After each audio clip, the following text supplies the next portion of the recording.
Welcome to the Big Fat Real Estate Checks podcast with Marco Kozlowski, where we help investors like you get the knowledge and skills you need to replace your JOB with passive cash flow for life. Hey, Marco here. I really wanted to share with you our earlier podcast that we created. Now, our mics were not the best, but the content was really strong, and I know you will learn a lot. We had an absolute blast recording this, and I know you're absolutely going to love it as much as we loved recording it. This extremely content-rich information will not only give you the edge in your real estate investing business, but in everyday life. Enjoy. G'day. Welcome to another episode of whatever this is. We're going to be discussing money and limited beliefs today about money. The last episode, we talked about time for quite a bit of time and how you can take just a small amount of time, even if it's 15 minutes. And we even gave you some action items during that 15 minutes of time, what you can start doing to start really making a big impact in your life. So now we're going to talk about this limited belief around money, around money is such a huge part of our lives. We're working our ass off so we can get more of it. We do whatever we can for it, and whenever we get it, it's really hard to save it and hang on to it. If you think about how much money you actually made in your entire life versus what's in your bank account, most likely it's a shockingly terrible number of how much money you made versus how much money is still there, and it's scary. Because things cost money, and there's taxes and a whole bunch of other shite that has to get paid on a daily basis. And if you have kids, well, those little rugrats, those little monsters suck up a lot of money too. If you have a spouse, it can be even worse. First I want to talk about what is money, and I think this is really important because money is most people think it's a limited resource, but how much money really is there in the universe? There's an unlimited amount of money in the universe, right? There's no limit to how much money can be had. If we were to, in fact, the U.S. just keeps printing money, so they just make as much as they want. There's no limit to how much money can be made. If Frank makes $10 million this year and Gabriel makes 20, doesn't mean that I can't make 30. Or you can't make 50 or 100 million or 10 million or $2. There's no pot in which we're all pulling from where at one point, it's like musical chairs where one person's left standing and doesn't have any. It's not like a pie. There's an unlimited amount. Anyone can generate as much money as they want. It's really an unlimited resource. So I've always questioned, if money is an unlimited resource, if there's an unlimited amount of money to be had, why is there a limited amount in our bank account? Because we're not fighting over air. In fact, there's less oxygen on the planet than there is money. But we're not fighting over air. We're not like, you have my air, you're breathing my air, unless you're a kid. Dad, he's looking out my window. He's breathing my air, make him stop. It's not like that. So why is there a lack of funds? Because I don't know if you've woken up this morning and look in your bank account and go, oh, I have too much money. I don't know if you've ever been in that position. So why not? Why is there a limited amount in your bank account? Why is it that some people come to any country, and I'm talking any country, Canada, the US, Mexico, I'm talking, you can go pick any country you want, Hong Kong, I don't even know if that's a country, but you know what I'm going there. So go anywhere and have no money, have no education, have just the clothes on their backs, don't speak the language, have probably a lot fewer teeth than you have in your head, aren't as good looking as you, aren't as educated as you, and just don't have skills. And in 5 years, in less than 5 years, make more money than most of us make in a lifetime. Does that happen? Of course it does. Yeah. Happens on a daily basis. So why? What's the difference between those fuckers, right, that can do this in 5 years and someone that's born and bred in a very educated country, wherever you are in the world? Maybe you're in Australia, maybe you're in, the UK, maybe you're in, South Africa, I don't know. But, we have a fairly good education system. And why are we struggling for money? Why don't we have more than we need? You know what, Marco, you nailed that with the immigrants coming over. I think they have an 80% success rate in becoming a millionaire before a domestic person does. So if someone comes over from whatever country, within those 5 years, they're most likely 80% most likely to become a millionaire than someone that actually lives there. And it comes to, I think for me, it boils down to two things. One is comfort and no pain. And most people are comfortable and they don't want to go outside of that perimeter because they're comfortable. They have their safety nets. They have everything there. They like everything the way it is. Don't touch the picture. Don't do that. It's just they're set in their ways. Maybe you can call it that way. And there's no pain yet.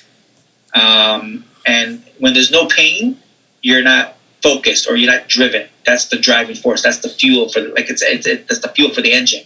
And if you don't feel that pain, unfortunately, people are just going to stay in that comfort box. And that's what I think the difference is when people come over and they have no one to fall back on. Like you have a lot of people, and I do too. I'm just as guilty as this. I have my safety net. I have my parents. They're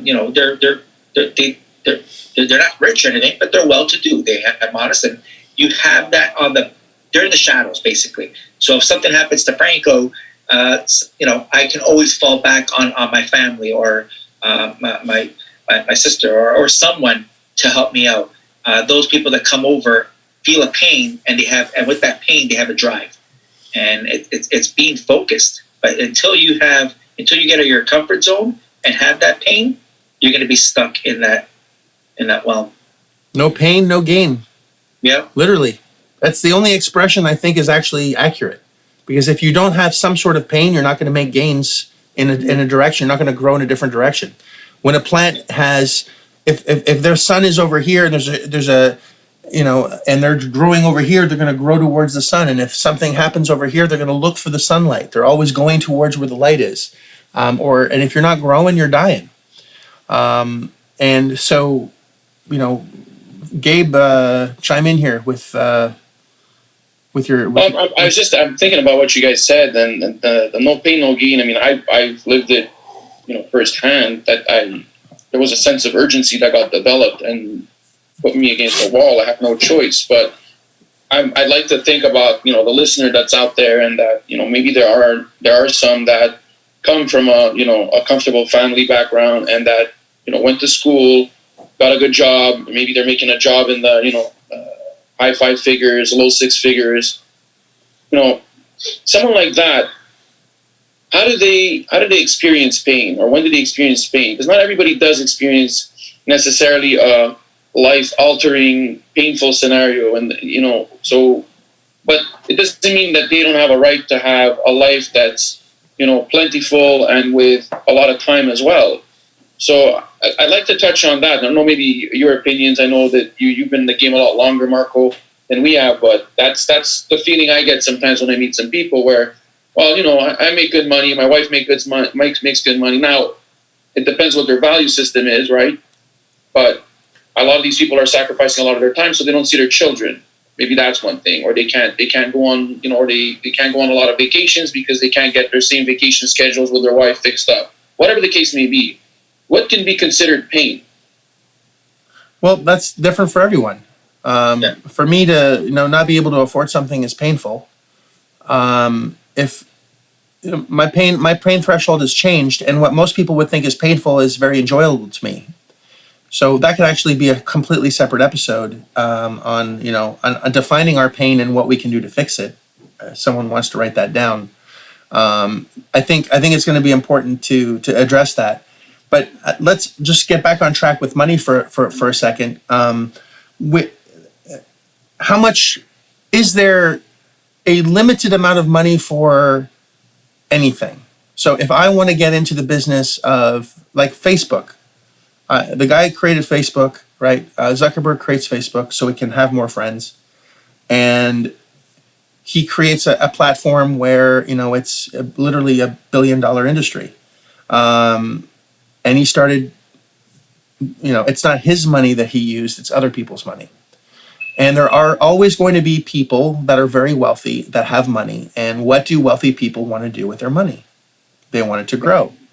So any good idea, any good and by the way, ideas are useless without action. I just want to say this. So just because you have a good idea doesn't mean that you're entitled to money.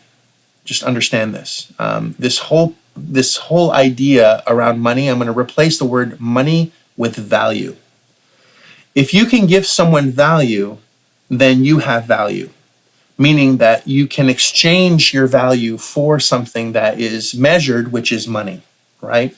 So the key is, how do we measure that value? So if your value now is to work for $100,000 a year, then that's what your value is for that company or that organization. That's the amount of value that you're bringing, that you're working for. And again, if you're an employee, you're not working retail, you're working wholesale. And if you want to continue to work wholesale, where Costco shops, every episode I got to throw in the word Costco because I like it so much. So where Costco shops, then understand that's where we're at right now. But if you want to attract more money, in order to do that, you need to project more value. So how can you create more value? How can we establish more value for other people? Because all business really is figure out what people want, go get it, and go give it to them. Mm-hmm. That's it. That's all business is. It's that simple. Figure out what people want. So in our business, it's real estate. People want to get rid of their property. So what do? We go get the money and go give it to them. And the money that we use is other people's money. People want a safe return on their money. And if you haven't listened to the asset-based lending podcast or episode, make sure you do, because it'll explain how we're able to get money without using our own, right? So we get other people's money, we give it to them, we own the property, and now if we don't pay these people back, we lose the property and they get the great deal, which is terrible for me, but great for them. But at the end of the day, they're always protected and they got what they want, and I'm sandwiched in and making more money because I gave value to two people. I gave value to this person for selling the property, for giving them what they wanted, which is the money, and I gave this person over here or this group over here a return on their money that's safe, secured on a property, and if they don't get paid, they get the property, which is much more valuable than the money they're getting from me. I've created value in two spaces, and I'm giving work to a manager, I'm giving work to a tenant, I'm allowing tenants to have a place to live. I'm basically in the value-giving business, and that's it. I'm irrelevant. It's not about me. And it's kind of weird because the more you take yourself out of the equation, the more money you make. And most people think it's all about them. Well, I need this and I need that. Well, get rid of your needs for now and then just start serving as many people as you can. And when you come from that place of service, you'll start making a lot more money. Yeah. And I think we talked about it previously, is when you help. So I like when you mentioned what is money and its value. It's before currency even came into existence. That's what people were doing. They were bartering their services. So like, you mow my lawn and I'll wash your clothes or whatever. And they use those tasks and saying, well, mowing the lawn takes more work than doing the clothes or whatever. So that's how they established value. Now value with currency in today's world, it's obviously based on the money and monetary value. But going back to what you said, is helping people. That's all it is. It's helping people. So if people have a need or a want, you help them with that. The more complex that need or want is, the more value you provide, the more you get in return. So I like what you said, Marco, that you take yourself out of the equation, and you should take yourself out of the equation. It's people think, what can you do for me? What's in it for me? Not for you. What's in it for me? So you have to provide that value or that need or their pain point. Get rid of their pain point, and you'll be taken care of. And sometimes it's hard to explain, but it does come back to you twofold or threefold, tenfold. You just help other people achieve their dreams, hit their need, their pain point, and you'll be taken care of. That's the way it happens. And if you instill that, you'll have a better appreciation of money or value, that you're given value. Where can I give? So the more value you give to that person or whatever, the more you receive back. So that was that was my opener when I first got into this, is give value, help the people. Like on one of your podcasts or one of your seller calls you had, where someone really had to get out of his property. He needed the money. That was his pain point. He needed the money for a medical procedure. And you have to put together, you're in the middle, you're putting together, okay, how can we help this guy liquidate his property so he can get the money so he can take care of himself. Or Karen in Fort Lauderdale that we discussed in a past episode. That's near the whatever that landmark is. The ocean. Where you're putting together the best possible. What is it that you need, and how can we get it to you? There was a person I discussed a deal with yesterday that has a $1.2 million property. And it needs repaired. There's actually quite a lot of about 150,000 rehab on it, and we got the seller down to around 600,000. So the numbers are checking out so far, and it's pretty good. It's half price, but again, we're going to be in it probably for $750 at the end of the day. The seller says it's going to be about $50,000 in repairs, but we're going to be all in for. If a seller says 50, it's probably going to be triple that. Now, we haven't seen it. We don't know what it looks like. This is just our experience talking. And we know that if it's worth 1.2, and by the way, it's 50% occupied versus 100% occupied, and it's worth 1.2. The income that's coming in is about $120,000 a year, and it's 50% occupied, which means we can actually double the value of this asset. But you can learn all these terms and things in future podcasts or past podcasts, depending on when you're listening to this.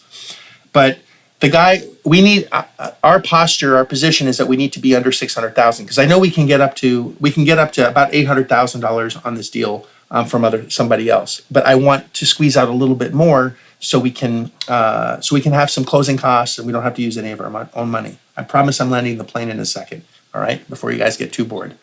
The deal is that we told the guy from the beginning that we need to be under 600,000, and the guy said, "Listen, I need to have at least 600,000." And the next question was, well, why? So he told us that he needs at least $200,000 up front, and he can wait for the rest, and he has a mortgage of this. So now we know the guy just needs 200,000. So we don't need to find 750,000 anymore. We need to find is 200,000 plus 150 and work out the rest in terms. So.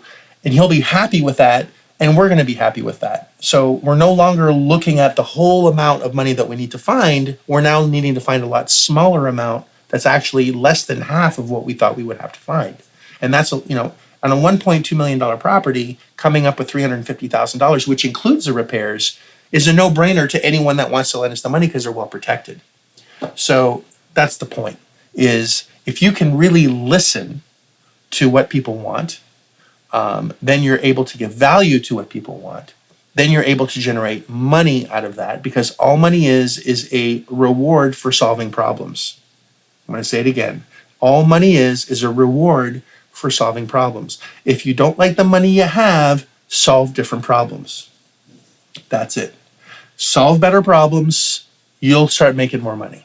And that's it. And just in the helping other people. And it gets easier with time. It gets a lot easier with time. Once you do it the first time and you provide value to, especially if this is an investor where you're getting the money from, if you're providing value to this individual and they're getting rewarded, next time you have a value proposition, where do you think you're going to go? A lot of people, the ones that have money, usually have a lot of money, and they're never going to lend you all of their money on one project. Never. What they're going to do is they're going to start like anything else. If you're trying something new, are you going to try a little bit of it, or are you going to try a whole plate of it? You're going to always try. You're going to take a bite and see if you like it. If you like it, you'll eat more. And then if you really love it, then you'll go to Costco with Marco. But ultimately, it's the same thing. I mean, you have to apply the same rules apply everywhere. So once you've done your first deal and you've provided value to someone, yeah, sure, the seller actually, and this might be another episode, but the seller may have other properties that they want to get rid of too. 100%. And that if you solve their problems, they may have other little problems or bigger problems behind the door where they were just testing if you can actually get this problem solved so they can offer you more problems to solve for themselves. That's one thing. But the same thing goes to the investor. And if you solve their problem, they'll probably have more money. And if they don't, Well, they're very comfortable telling their friend who has a lot of money that, hey, this guy solved my problem. He was able to, place my money, get me a safe return, protect it. So, you know what? I ran out of it for now. But if I had more money, I would do this deal. You should do it too. And it's as simple as that. You got to get going.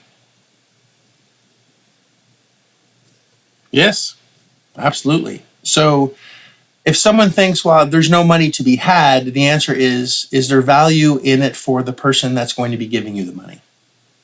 Because you never need your own money to make money. And I've said this, I think, on episodes plural, is if you can't make money without money, you can't make money with money. And you need to remove yourself with this limiting belief that you need money to do anything. You don't. You just, in fact, I started my real estate career using somebody else's money. I borrowed. I'm not proud of it, but I had to. I had to borrow my parents' credit card. They only had one, and I maxed it out to take a seminar, and they didn't know about it till I attended the seminar. And if I had it was only not to feed my kids, but for my parents not to kill me, because they would have literally killed me. My whole life, they were like, if I was always, my parents were quite physical with me, because old school Eastern European, just they slap you around and they'll just make another one, no big deal. We made you, we'll go make 3 more. We don't need, you're not that important. Wooden spoons. It's just how it works. And I would have been killed now, and literally maxed out my parents' credit card. I'm not suggesting that anyone does that, but I'm saying if there's a will, there's a way. And it worked out because I busted my ass. It's not like I took a seminar and I was suddenly rich. I learned a few things that I had to figure out and apply. And then as soon as I applied it, I did more. And there was no turning back at that point, because I had to pay them back, or it was death, literally death. And I didn't want to orphan my kids, because my parents really would have killed me. And I left home when I was 16 years old because I was terrified of my parents. Like, I left home very, very young. And so understand that money will always be there if the opportunity makes sense. If the opportunity makes sense for you but no one else, then the money's never going to be there. So you have to change the opportunity, change what's in it for someone else. If I find something that's worth $1 million and I can get it for $300,000, would it make sense for me to worst case scenario is someone that has $300,000? And you're thinking, well, I don't know anyone with $300,000. Well, there's doctors, there's lawyers, there's a phone book, there's tons of places where you can go and interact with people that have money.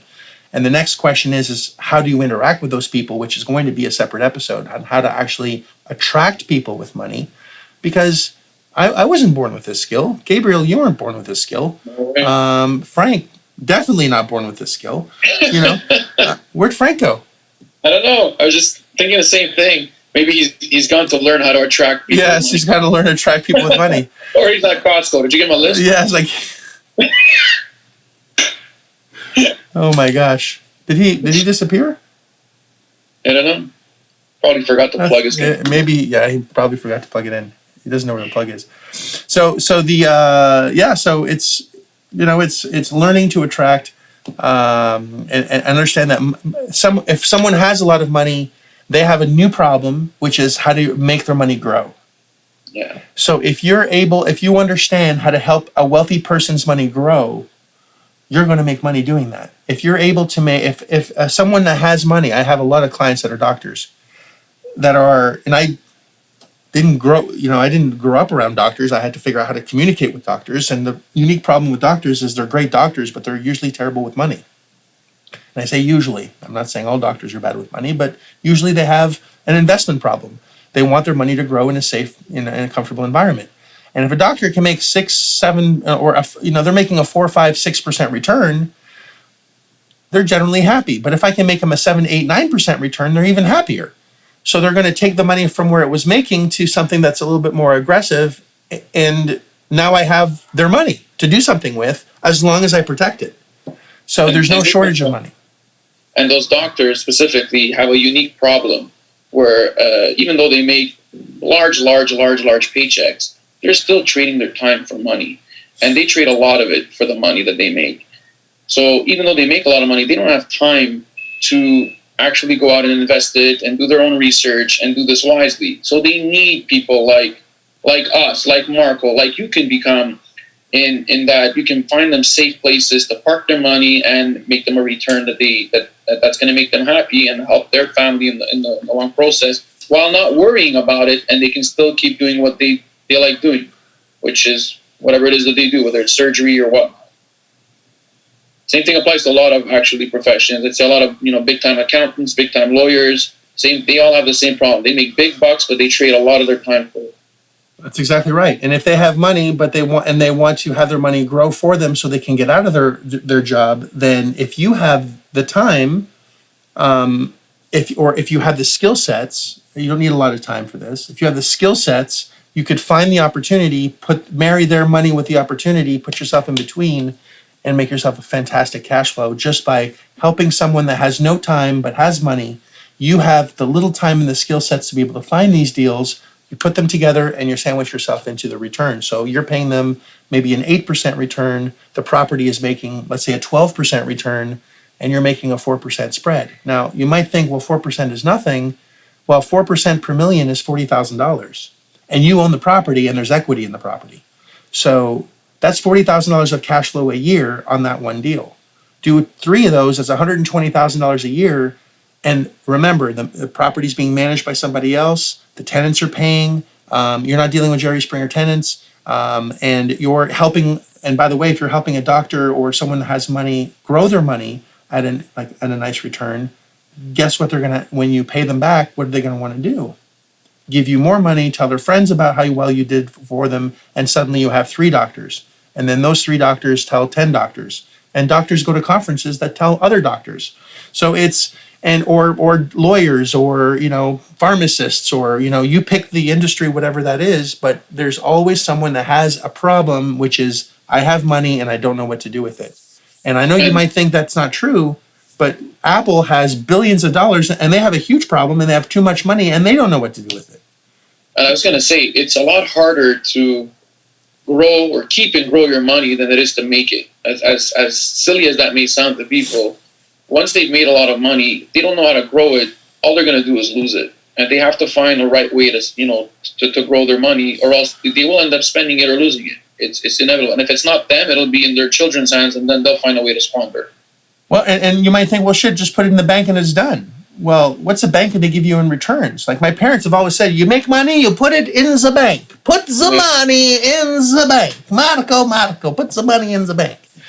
You go to the bank, and there's balloons when there's a 1.5% or 2% return. You put your money in, it's locked in for 5 years, and if you're lucky, you get 2% if it's locked in at 5 years. That's huge gross. Return, right? That's gross. And that's gross. There's no taxes or inflation that hit that yet. Well, exactly. That's 2%. Now wait a second. But wait, what's inflation? It's more than 2%, and then and any money that you make, you have to pay taxes on.